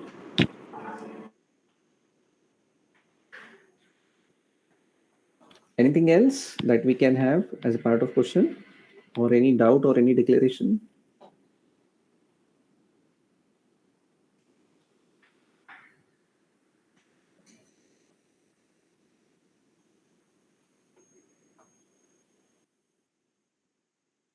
I think, sir, they are done with the queries. Okay, fine. If anyone have any question, then this is my number. You can connect me on this number. I'll be more than happy to answer you.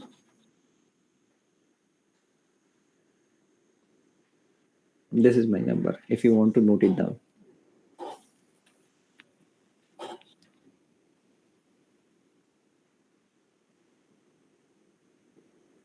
So I'm thankful for Rahate ma'am, Suzia, to invite me onto this wonderful session. I hope I would have made a little contribution, because the earlier speakers are very nice speaker. I'm just trying to deliver something good. So I hope this session would be helpful for you. And if you have any queries or doubt, you can connect me onto this number. I'll be more than happy to share my experience with you. Shall I stop sharing the screen? Yes, sir. Thank you. Thank you, sir, for your valuable thoughts. Now I invite Professor Tanu Gautam ma'am to propose vote of thanks.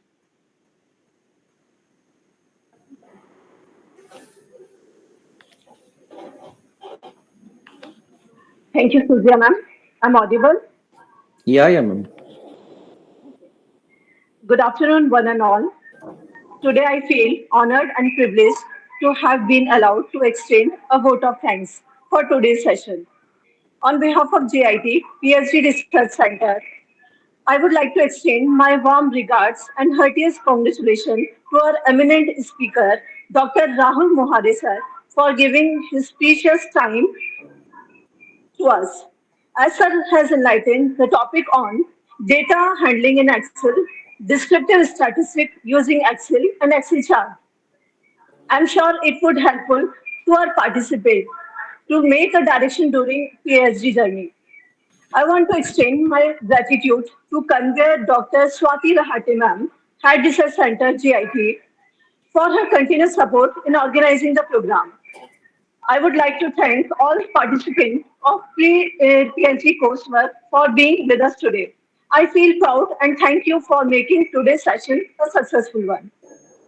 Now I request to our participant to turn on camera for common pay. Kindly turn on your camera.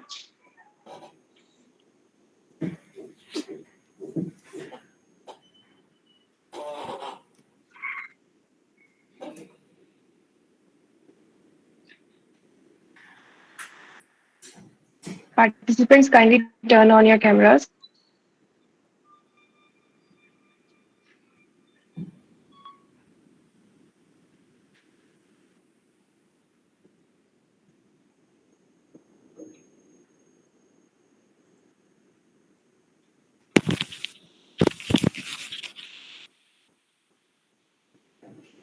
Thank you so much, ma'am. Thank you, guys. All the best to all of you. I'll take you leave. Thank you. Thank you, Sujay Thank you, ma'am. sir. Thank you, Tanu ma'am. Thank you, Rahate ma'am. Thank you. Thanks a lot. Thank you so much, sir. Thank you.